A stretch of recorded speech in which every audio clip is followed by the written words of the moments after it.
Sitting here with Amber. Hey, girl. Hey. Do you remember going to Y dances and like the roller gardens? Oh yeah, this is like flashback right now. All the boys would be at one side of the dance room and then all the girls would be on the other side. And then after like an hour, we'd all meet in the middle. Oh yeah, and then the Tootsie Roll comes on and everyone does their thing and all the girls are getting low. This is when everyone would go crazy. I heard this on like a movie or something playing the other day, and it's like all I could sing all day long. We used to dance so much when we were kids. Oh, we grew up doing that together. Like we go way back. So fun. Oh, the dance days, I miss them. Yeah, wearing that's dancing jacket. And being super cool in that That's Dancing jacket. That was like the stuff with your name written on it. You had to have the name, you know? Yeah. And then also like the 90s tearaways, the Adidas tearaways with your dance jacket on. That was like the style then. I think I lived in my dance jacket. Like it was like an automatic like went on top of whatever I was wearing. Like the dance jacket was like life could not go on without the dance jacket. What are you drinking? Coffee and then my water. All day, every day. Stay hydrated. Oh yeah, I drink about 3 of these and 3 to 4 a day. I think there's like about 5 cups in each one. So nice. Yeah, that's a lot of water. I always try to keep water near me so that I'm constantly drinking water. Yeah, I find like honestly, like if it's just kind of always with you in the car, you just kind of I don't know, you tend to think about it more when you look at it. It just like looks quenching.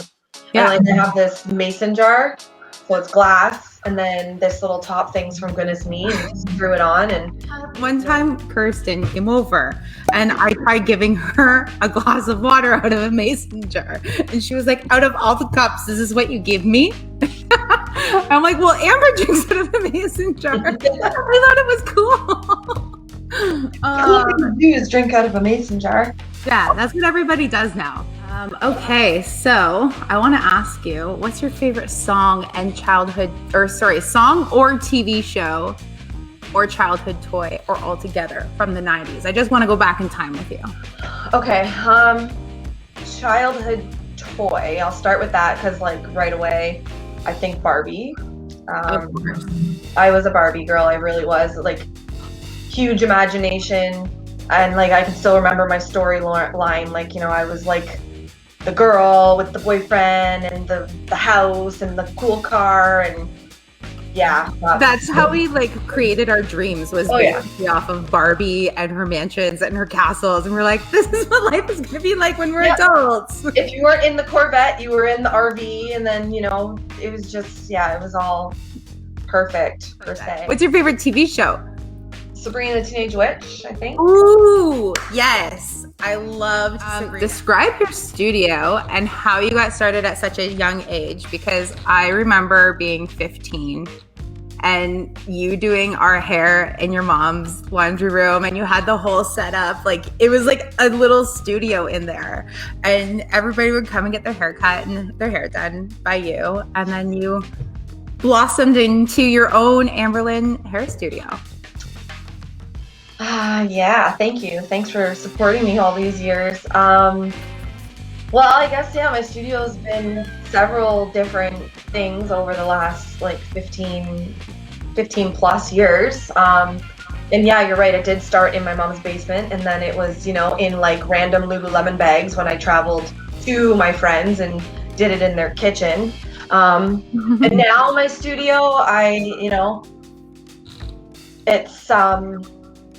it's not huge. It's just enough for me. And then I've got just the 2 chairs and it's like super boutique, I guess you could say. Like I want everyone to come in there and feel exactly all those things and feel like they need to just be themselves and chat with me because it's mostly really what it's about. Like, we do hair, but the relationship runs way deeper than that, like with everybody that walks in there. So okay, what gives you motivation and how do you motivate others to push themselves?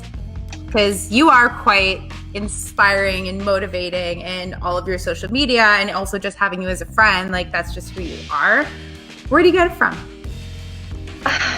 Gee, I feel like it just like runs in my blood, but like I too have lots of people and lots of amazing friends around me that are super motivating, and I feel like we like feed off of each other as well.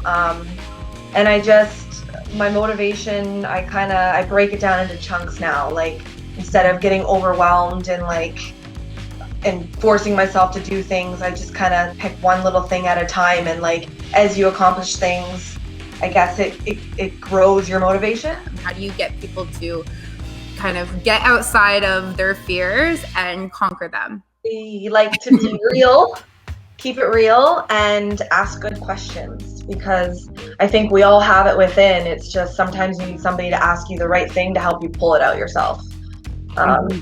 So if someone's having a down day, maybe they need a little bit of compassion that day, and a little bit of compassion can go a long way and actually motivate someone.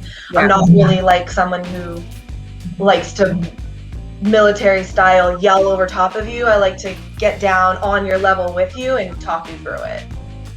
I've been to one of your morning classes, and you're not a drill sergeant, but you are like, you're very like, all right, this is what we're doing, do it. Yes. And I like that. Like to be like quick, short and sweet, keep it simple, let's do this.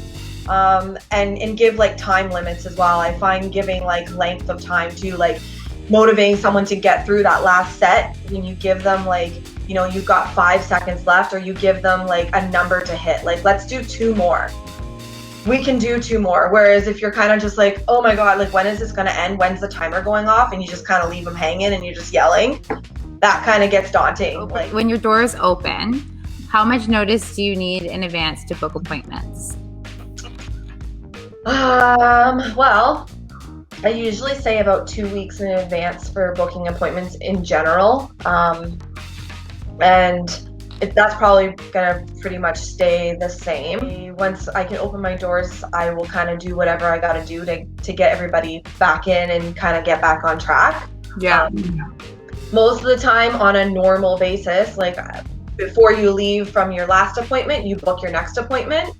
Mm-hmm. So then usually nobody really has to reach out to rebook, because they're already booked when they leave.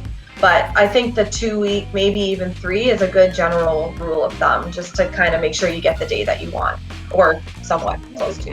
What are your top 4 favorite exercises for a HIIT workout? For a HIIT workout, okay, well you can't go wrong with a burpee. Okay. Nobody likes the burpee. Because like, what's a HIIT workout without a burpee? Burpee, if you know your body weight. I love the slam ball, like overhead slams. I think they're just like those. Not only good for your like a full body, like there's so much happening with a slam, but just mentally, you really just take your frustration out on that ball and the concrete. Like you can really do a lot with that. Plank jacks, like in your plank, jacking the feet out. I find that one. I see that on TikTok where there's like I'm not going to sing the song, but you're doing a plank jumping jack constantly, like in and out to this very like quick tempo song, and it looks intense. I would just say like a banded hip thrust, just because I believe the hip thrust is one of the best exercises, and you can incorporate it so many different ways. Like you can go heavy if you're strength training, but you can still put a band around those knees and max out reps and burn out the booty. Name 5 of your favorite hair trends over history. Okay, so I'd say like 80s big hair. Love me some big hair. Can't go wrong with like Sandy from Grease, with like when she comes out and throws her cigarette and smushes it, and I forget what she says to Danny, aka John Travolta. Tell me about it, Sled. Yeah, I think that's it. Well, that hair is great.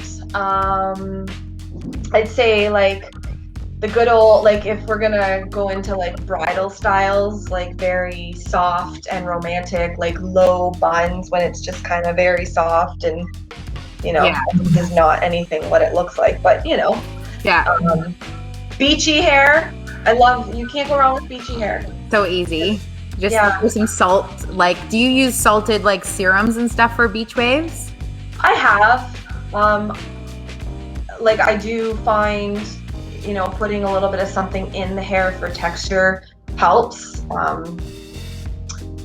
You know, taking a curling iron and just kind of like wrapping the hair around the curling iron and just not being necessarily so worried about getting every single piece, but just giving it a little bit of texture. Okay. I like easy, like simple kind of go-to looks. I like the space buns. They're super cute too. I like those. I've been seeing those in some wedding photos as well. Yeah. And braids. Like braids are beautiful. They're so classic. Like you could do like a simple French braid, but then there's so many different things that you can do to like spice it up. Sorry, what is something people can add to their daily routine for healthy hair? So healthy hair, I truly believe it starts from the inside in or inside out.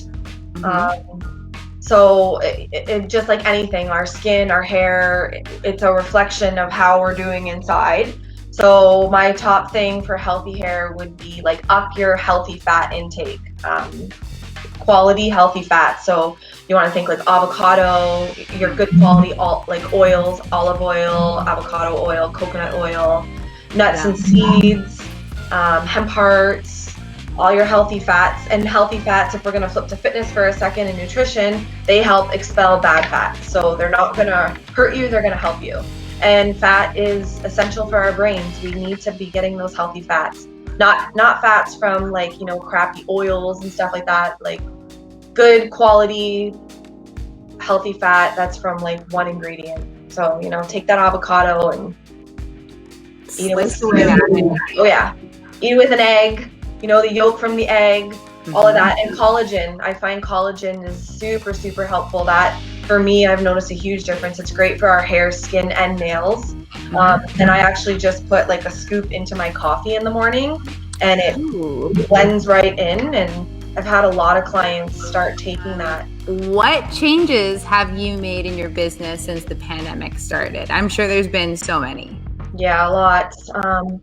But I would say like the biggest takeaway is just remembering that I became a business owner for a reason. So I don't have to carry like normal hours. I can kind of work whenever I want to work. So I've just been really flexible. Some days maybe I don't want to work in the morning because I need to like work on my own self-care routine, or I'm doing something fitness related. So I'll work in the studio in the salon doing hair from like 5 to 8, or I could work Sunday if I really wanted to. I'm just trying to be more flexible and not be so like I need to carry specific hours. Yeah, and just being accommodating for my clients and for myself, and then everybody's happy. Yeah, love that. Do you have any mentors or coaches that you go to for guidance? I do. I have lots. I believe all coaches should have coaches. We should all have mentors. We can all learn from each other.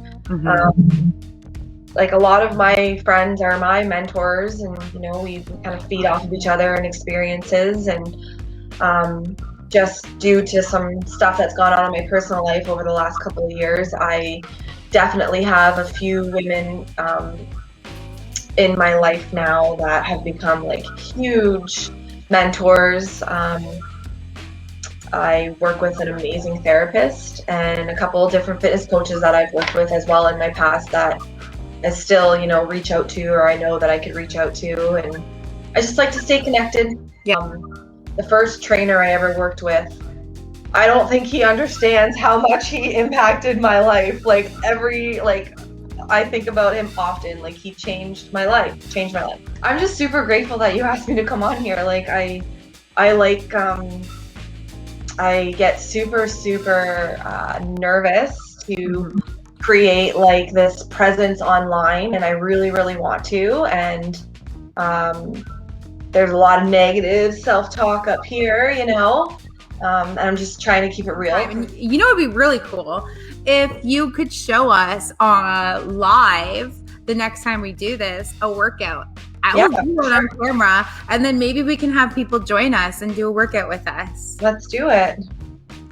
High five. Let's plan it. I'll text you. Okay.